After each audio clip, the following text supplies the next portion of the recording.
Hai, perkenalkan nama saya Oriza Azura. Di sini saya ingin memperkenalkan kepada teman-teman semua apa sih desa inklusi itu. Mungkin sebagian dari teman-teman sudah pernah mendengarkan atau bahkan udah tahu makna dari kata inklusi itu sendiri.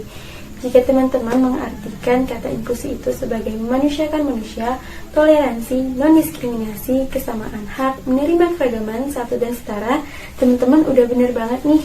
Jadi, inklusi dapat kita simpulkan sebagai pendekatan untuk membangun dan mengembangkan sebuah lingkungan yang semakin terbuka, mengajak masuk dan mengikutsertakan semua orang dengan berbagai latar belakang, karakteristik, kemampuan, kondisi, status, etnik, budaya, dan lainnya. Nah, Kak, apa sih yang dimaksud dengan desa inklusi? Desa inklusi adalah desa yang terbuka. Terbuka di sini dapat diartikan sebagai desa yang memberikan ruang partisipasi aktif dalam perencanaan, pelaksanaan, dan evaluasi di desa bagi seluruh masyarakat di desa tanpa terkecuali, termasuk di dalamnya pelibatan secara aktif kelompok masyarakat rentan dan marginal dengan konsep kesetaraan. Nah, siapa saja sih yang termasuk dalam kelompok rentan dan marginal ini?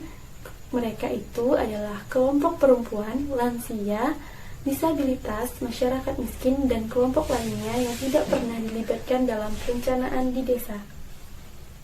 Nah, mungkin banyak nih dari teman-teman yang bertanya-tanya kenapa sih desa inklusi ini diciptakan? Desa inklusi ini diciptakan karena masih banyak masyarakat yang tidak bisa mengakses fasilitas publik dalam kegiatan sehari-harinya. Contohnya mereka yang memiliki hambatan atau biasa disebut dengan disabilitas. Ada juga yang tidak bisa menikmati layanan dasar hanya karena tidak memiliki prasyarat dokumen, dianggap berbeda, atau bahkan dicap sebagai manusia rendahan.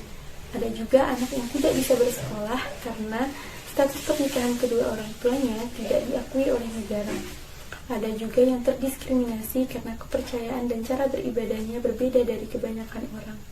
Situasi inilah yang membuat pemerintah dan organisasi masyarakat sipil terus berupaya agar pembangunan bisa menjangkau semua warga, sehingga tidak ada lagi yang terlupakan, terpinggirkan, ataupun terabaikan. Pengembangan desa inklusi dapat dilakukan dengan berbagai kegiatan. Yang pertama, melibatkan kelompok masyarakat rentan dan marginal dalam forum musyawarah desa. Yang kedua, memberikan kesempatan kepada seluruh masyarakat untuk berpendapat.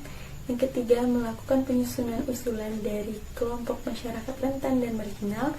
Yang keempat, memberikan akses pekerjaan melalui program padat tunakarya yang ada di desa.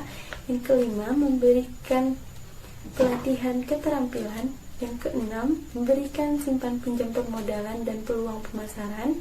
Yang ketujuh, memberikan pendidikan PAUD gratis bagi anak disabilitas dan anak keluarga miskin. Yang kedelapan, memberikan layanan kesehatan bagi disabilitas dan keluarga miskin. Yang kesembilan, memberikan bantuan langsung jaminan sosial bagi disabilitas dan keluarga miskin. Dan yang kesepuluh adalah pembangunan infrastruktur yang ramah bagi disabilitas, ibu hamil, anak-anak, dan lansia. Dan yang terakhir adalah pelibatan secara aktif kelompok masyarakat rentan dan marginal.